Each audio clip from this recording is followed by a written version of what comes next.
So it was like call and maybe if somebody answered the phone. We now have a state-of-the-art voice over IP phone system. Everybody that has internal phones has voicemail and a lot of features to make it a lot easier to get in touch with somebody. You know, before we would have some complaints from the prosecutor's office, can't get hold of the detective. So we have this state-of-the-art. That just started up just recently, in the last couple of weeks. Next slide. This is the Plainfield Mass Communication System. It goes under the Swift Reach program. You can go either to the Plainfield City website or the Plainfield Police website. There's a sign up for that. It goes through your home telephone. It goes through cellular. It goes through text messaging, email, social media.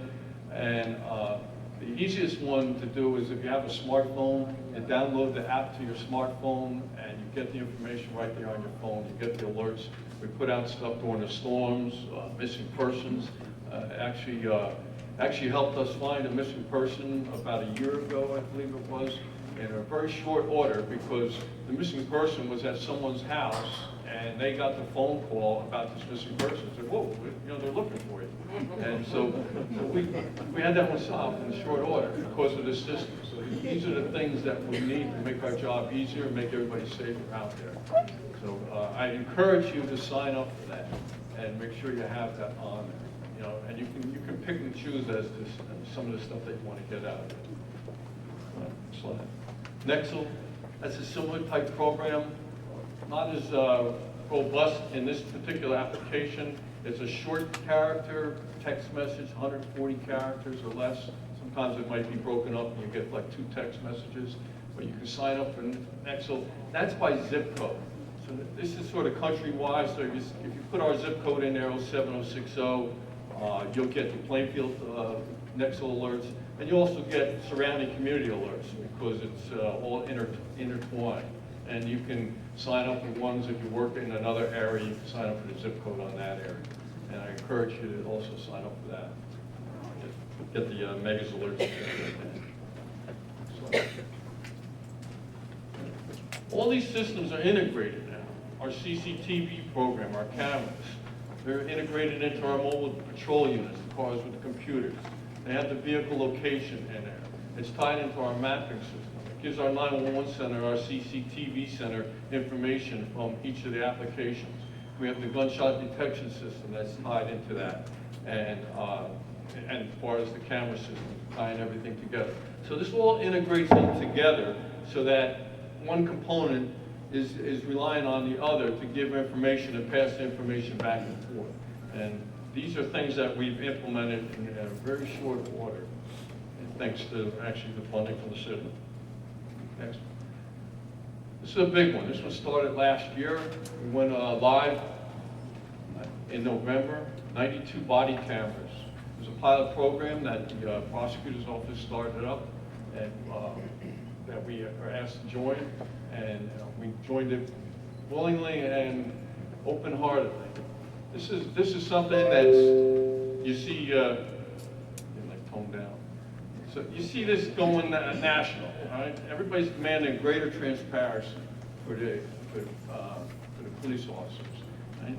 This is something that I wouldn't even envision a year and a half ago, but we did this in a matter of a couple of months. Right? These new recruits in the back, they'll live with this camera from day one. This is something that, you know, we just saw coming in. So we have officers out there, and, you know, Jesus, you know, you're out to get me, or things like that. It's for the protection of the public and for the officers. Right? So it's there for a good thing. And this was a great program, and it costs a little bit to maintain it, but it's gonna, I think it's gonna stay there for life. It's gonna improve. We're gonna see that. Right, next slide. Jeff, back with you all for a second. Jeffrey Houston? Yes. Dodge Durango, HS 606. Yeah. Right here.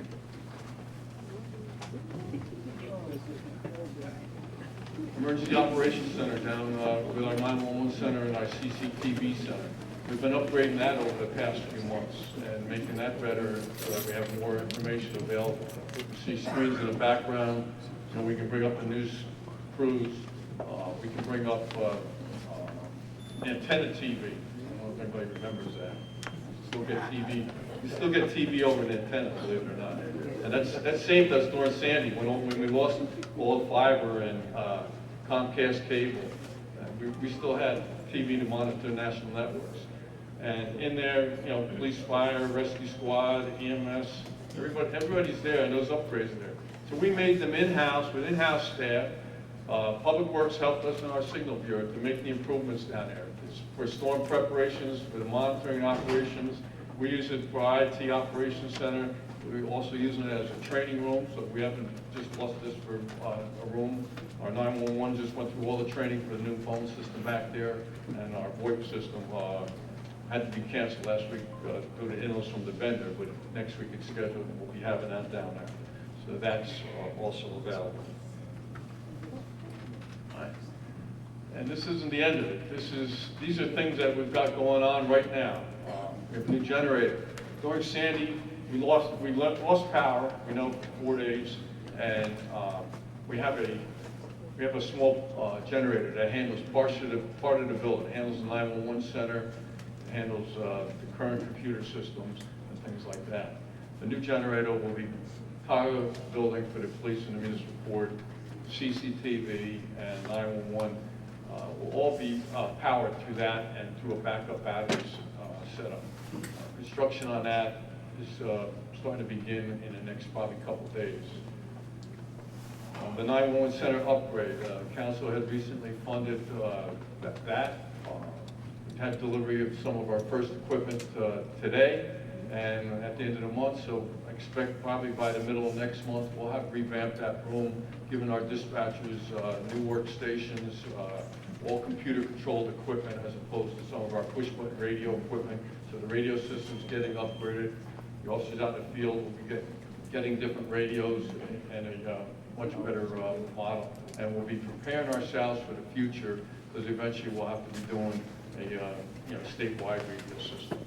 We're also in the need of updating our network, and we're going to do a virtualization program. That our center runs the fire department, the police department, 911 center. And this is really important. Years ago, when we went to the first computer network in the city, if we went down, it wasn't a critical thing. We could go back to the old paper product and say, okay, we have the backup that we used to do and that. We're beyond that point now. We're beyond that. Downtime can't be tolerated within the police division, because we're connected to so many things, state police, the feds, for all the information. So we've been putting in backup fiber lines for the internet.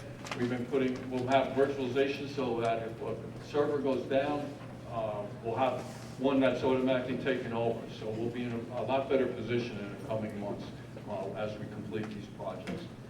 All right, I'd like to thank you for your time. I'd like to thank Director Riley for what he's given us, the ability to move forward. It keeps us going at about 150 miles an hour. I lose some sleep some nights, so I'm all for it.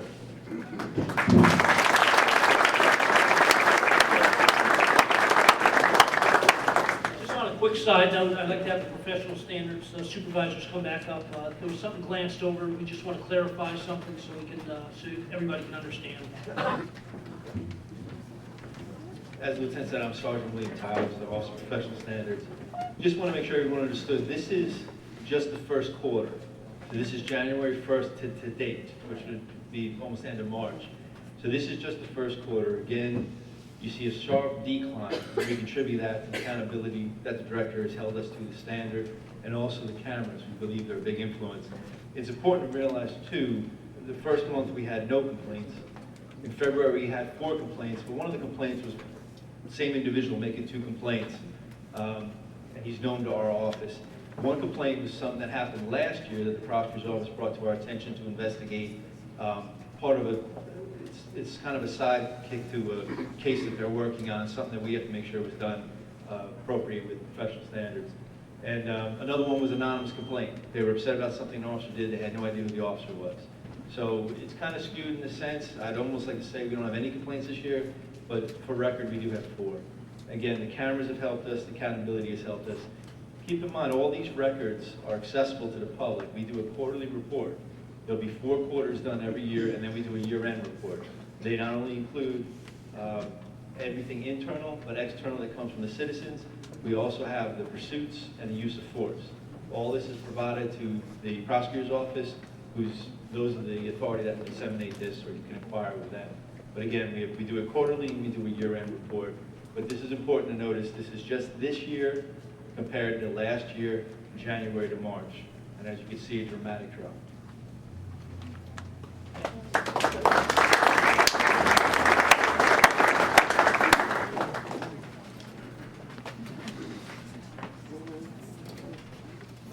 Good evening. My name is Sergeant Brown. I am the supervisor of the Crime Analysis Unit with the Plainfield Police Department. While he's going through the slides, I'd just like to say I'd like to thank the director. I'd like to thank the Plainfield Police Department because I was one of those rowdy kids running around Rushmore swimming pool from the Bona Ave. Nobody ever expected me to be a cop, and I've been here for 31 years. Wow. And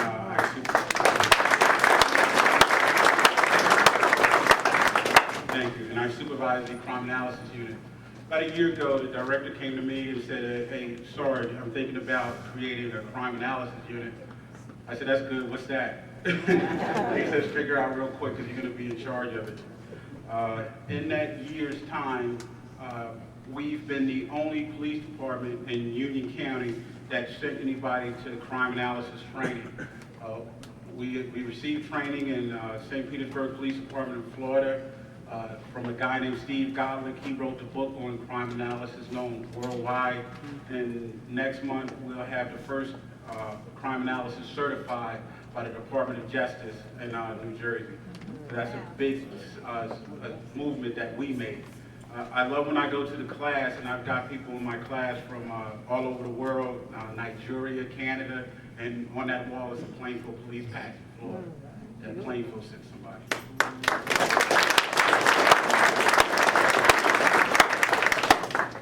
Okay, crime analysis. What we did was we looked at other crime analysis units. We looked at what they did in East Orange, Newark, New York City, and we took ideas from each of those departments and we tailored it to what we wanted to do here in Plainfield. So ours is tailor-made for the citizens of Plainfield and our command staff. Every day that those police reports come in, you got myself and Detective George Rivera, raise your hand. Together we got 66 years, 66 years of experience looking over these new guys' reports and making corrections. And we're trying to look for patterns, series, and crime trends. Once we identify those crime trends, patterns, and series, we try to come up with a solution. How can we combat this? And then we come up with a way that we can present it to the command staff so they will be better geared in putting their people out there.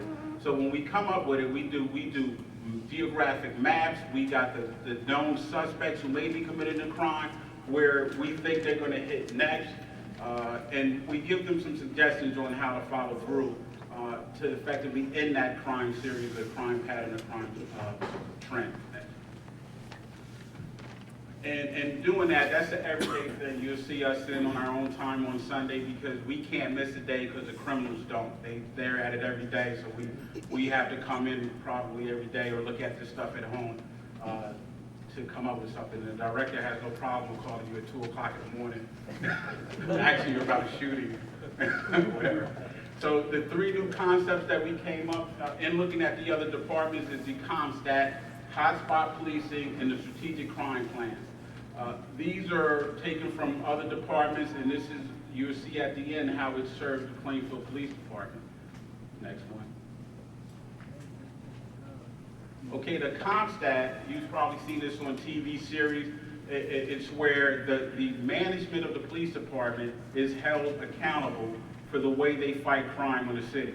So if we announce that, hey, there's a crime trend, they're breaking in cars overnight, and those night shift commanders come up with a plan, if that crime trend continues to go up, they have to answer to the command staff, the director, the captain of patrol, as to why this is going on and you guys are not taking action.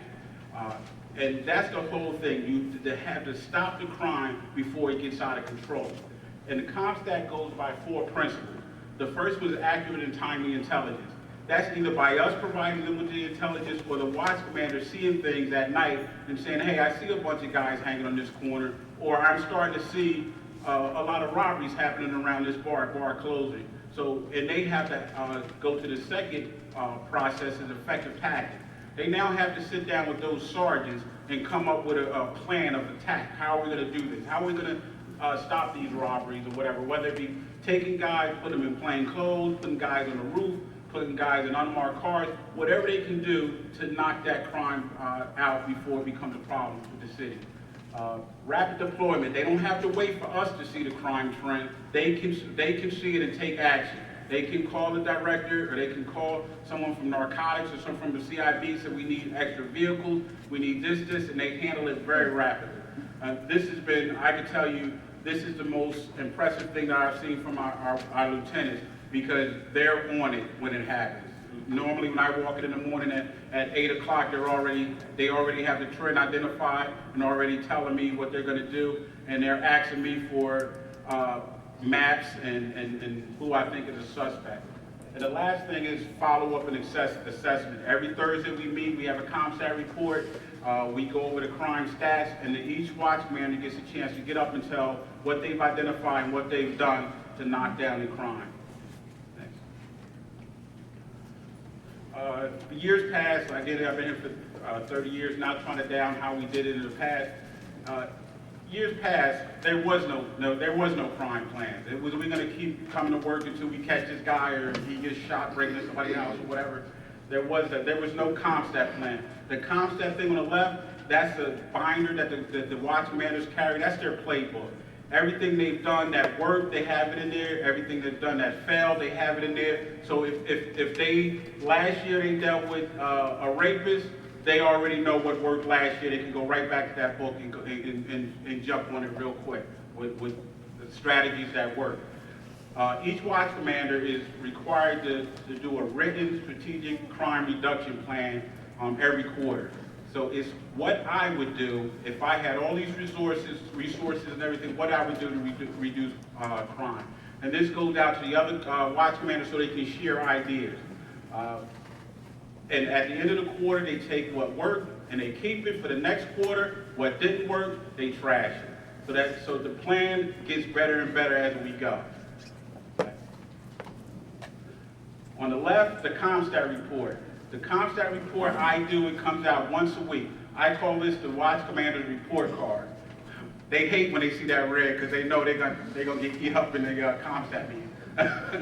So it tells whatever's up is going to be in red, whatever's down is going to be in yellow. It tells how many tickets their guys wrote, and our other crimes, our problem crimes, you see, shoplifting is one of our problem crimes. That went up over the last 2 weeks. They'll see that'll come up and say you need to be looking at these shoplifters or the theft from a motor vehicle or that stuff. So they can see right off, I worked on this, I had a plan, and it's going up, it's in the red, I gotta alter my plan and do something different. Give an example of shoplifting, say shoplifting spree in terms of minimize shoplifting in stores. Right now, crime analysis unit, we identified a crime spree that's shoplifting that's been going on for probably the last 2 weeks, involving the downtown dollar stores. So in looking at that, the watch commanders came up with a plan. We don't have police officers in these stores, so the best way that we can combat this, they came up with a plan of education.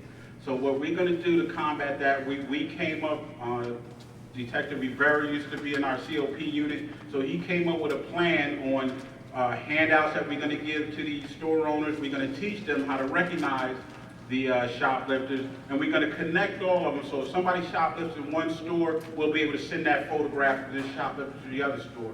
So that was something that the watch commanders came up in CompStat meeting. In the past, they would have never got together in one room to come up with a solution. On the right, every week they get to see where all the crimes are occurring at. That's a pin map. So they get to see, okay, this is where the crimes are occurring at. Where do I need to put my cars? So they get to, in the past, they didn't have this. Okay? We also, to help them out, we produce what they call a heat map. The heat map says in the entire city, these are where the most crimes are occurring, and that's accurate as of yesterday. So you see it's right downtown, between Park Avenue, that 111, that area behind 111, that's where most of the crimes are occurring at. We also give them a time of day, or what time of day this is happening, what day of week this is happening. Is it happening on the weekends? So that watch commander knows if this is happening at 2 o'clock in the morning on a Saturday behind 111, they have all this before them, I'm gonna put most of my people that back there at 2 o'clock. So they get, this is on the board when they come into work. Next. The other thing we do is called hotspot policing. From other police departments, we learned that the whole city of Plainfield is not crime ridden, it's just a certain portion. So we asked the computer to show me where all the crime is being committed at in the city of Plainfield, and it'll give us a red dot. That's the hot spot. And it's up to the watch managers on how they're gonna patrol that hot spot. It's gonna be a tailored response. It's gonna be saturated patrols. What they're doing now, one of the new trends I see my watch managers doing, they do vertical patrols. On these high-rise buildings, the police officers are actually getting out, going to the top of the building, coming back down, and talking to the citizens in there. Because it's not just what I see on the map, it's what those citizens in those buildings or on the streets is telling them that they think the problem is. So they're out there talking to the citizens and doing these type of patrols. Abandoned buildings, we have officers, one of the watch managers came up with, we're gonna go check every abandoned building in the city.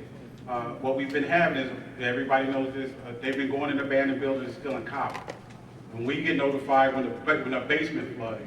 So now the officers are not waiting for that break-in to occur, they're going to do it ahead of time, checking those buildings, making sure that they're boarded up or whatever. Again, that was something that they came up with, my watch managers came up with in CompStat. Also, problem-oriented policing, again, that's getting information from the community of how you want us to patrol your community. So they're doing this by going to neighborhood watch meetings and talking to people, community engagement on the street. At the CompStat meeting, they have this, one of the portions they're questioned about, did you have any community engagement with the public? And they have to say what that was. They attended this meeting, we went to the Senior Citizen Center and we sat and listened to everybody. Hit it again. What you see here, hold on. That big red spot, that was before CompStat. This is as of today. Go back. So you can see how that red dot changed. Before CompStat, hit it. Today, we knocked that down to those two areas. It took us almost 8 months to a year to get to that. And trust me, it was hard, different strategies we had to try. The dot goes from red to yellow, then it goes to the blue. So you see most of the city is blue. Some of the cities is white. We're seeing almost zero crime here. Next. And we also track our traffic. This is our traffic hotspot where most of the accidents are occurring. So our watch commanders know where to put their radar units out and do their traffic enforcement. So all of this resulted in this next slide. In doing CompStat, holding the lieutenants responsible for the patrol strategy that's occurring on the street fighting crime, it's brought our crime down over this 2-year period, 17% decrease in violent crime, rape, robbery, murder, aggravated assault, a 9% decrease in thefts, burglaries, stolen motor vehicles. That's significant. And we did this we tried it out, and it worked, and it showed positive reaction. I can't wait to see what we're going to do next year. People say you've been here for 31 years, you can retire, and I say I'm going to stick this out to see how this goes, because this is amazing. And again, I said I'm that little kid from Yvonne Ave, Rushmore, nobody expected me to be a cop. I took that, I said I wanted to be a cop, and I became a cop. So this last slide is for anybody with any kids, grandkids, or whatever. They could be in this position that I am. If you told me I'm going to be in charge of the crime analysis unit and going all over the United States getting training and training people, I would say, nah, that ain't going to happen.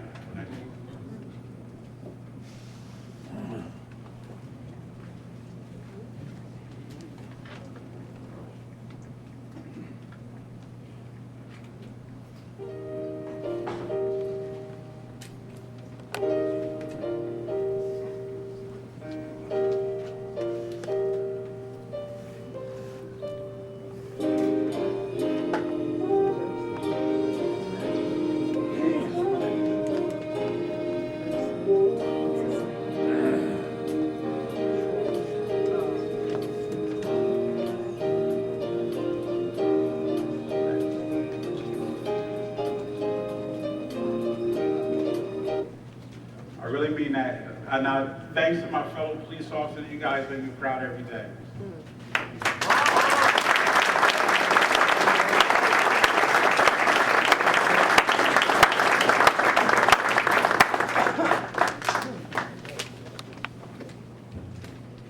You know, I get a little tears at times because we've come a long way, and I'd like to thank everybody here. I really appreciate it. The men and women in Plainfield Police Division, support from plenty of my friends and loved ones out there, support from the mayor, and hoping to continue support from the city council. Let's work together as a team to keep moving this place forward as a team. Thank you. Mayor Matt.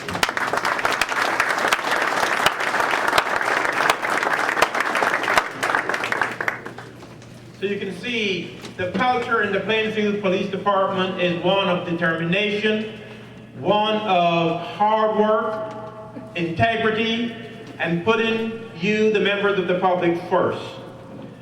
You saw one of the last slides where the map of Plainfield is almost white, which would suggest to each and every one of us that the city of Plainfield is very, very safe. And that is one of the reasons why we're able to attract people into our city. That's one of the reasons why businesses are coming in and want to invest, because we have transformed this city in a very short period of time. And yet, we know that there's more that can be done and will be done. But I want to take my hats off to each and every member of our Plainfield Police Department because of the work that they do each and every day. They work hard, and I know that the culture within our Plainfield Police Department is one that we must be and should be proud of. These men and women that are wearing our uniforms to protect us each and every day, they know that they have your support, they have my support, and the resources that they need in order to get the job done. I will make sure that as we sit down at budget time, that we do precisely that, and that is to provide them with the resources that they need so that they can continue to be good stewards. COPS, C-O-P-S, courteous, outstanding professional service. You can change that to courteous, outstanding public servants. That's who they are, and that's what they do for us each and every day. And so we will turn it over to the council president, and I am sure that there will be questions on the minds of many, and we stand here willing, ready, and able to answer any questions that you have about our finest who serve us every day. Thank you.